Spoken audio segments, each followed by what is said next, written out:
Herzlich willkommen zu diesem Videotutorial. Heute geht es um das Assistenzsystem Guided Hook.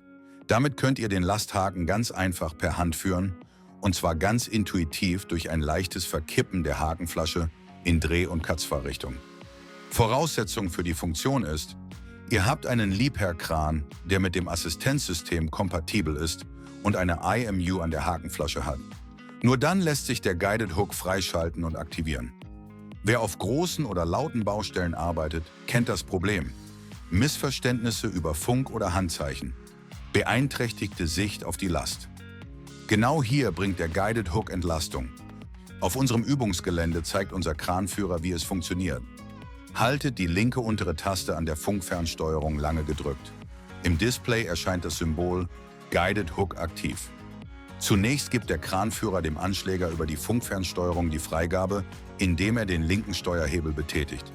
Daraufhin kann der Anschläger den Lasthaken in die gewünschte Position ziehen. Wenn der Steuerhebel nur in Katzfahrrichtung oder Drehrichtung ausgelenkt ist, lässt sich der Lasthaken nur in diese Richtung bewegen. Wird der Steuerhebel dagegen diagonal in beide Richtungen ausgelenkt, kann der Anschläger den Lasthaken flexibel in beide Richtungen ziehen.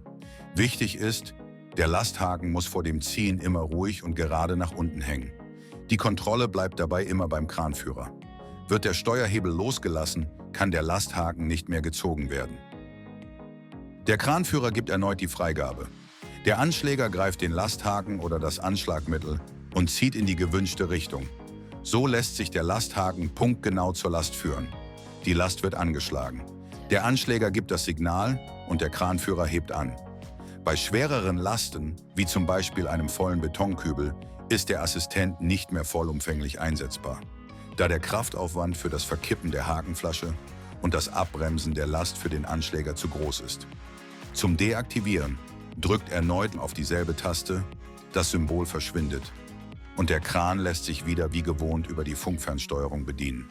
Und wie immer gilt, beachtet die Betriebsanleitung, denn als Kranführer tragt ihr für den Kran und für die Last die Verantwortung. Jetzt seid ihr dran. Viel Spaß beim Arbeiten mit dem Guided Hook.